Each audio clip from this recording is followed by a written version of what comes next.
payag ni Banat Bay, yung pag-amin po nila dyan mga kababayan. Kasi mga kababayan, sabi ni Banat Bay pala, yung issue pala dyan na tungkol sa mga girlfriend ni Digong, ay matagal na po pala yan.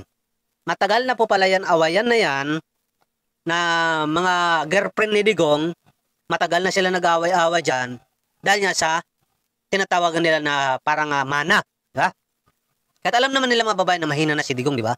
Pero dahil nga siyempre sa mayaman, may pera, presidente, naging presidente, kaya tuloy po pala mga babae, matagal na po pala yan.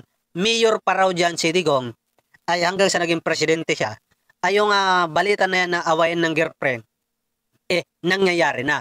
Hindi lang daw yan nilalabas, mga kababayan, dahil itinatago po ng pamilya ng mga Duterte at ng kanilang supporters. Alright? Ngayon mga babayan, ang nagbunyag po dyan, ang nagbunyag po dyan mga kababayan, ang nagbunyag po dyan mga babayan ay wala pong iba kundi si Luka-Luka.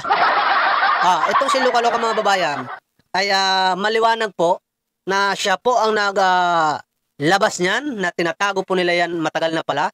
Ibinulgar po ni Luka-Luka, ni Hitad, ni Malandi. Binulgar po niyan itong awayan ng girlfriend ni Digong.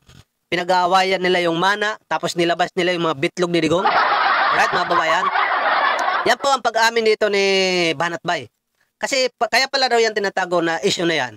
Kasi nga po mga babayan, ayaw po nila malaman ni Kitty Duterte na anak ni Digong mga babayan. Alright?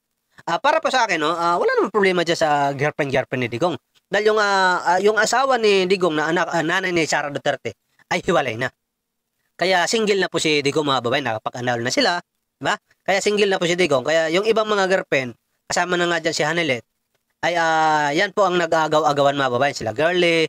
Yan, sino ba ito si Girlie? Ngayon lang din naman lumabas yan. Yun pala, yung si Girlie na yan, ay matagal na pala yan mga babayan, nagkikipag-agawan sa bitlog ni Digong. Alright? Itinatago lang po nila yan dahil nga sa kay Kitty Duterte. Kung totoosin po mga babayan, may karapatan po sa bitlog ni Digong, wala pong iba kundi si Hanelet talaga. Hindi man sila kasal, pero dahil may anak sila, si Kitty Duterte, di ba?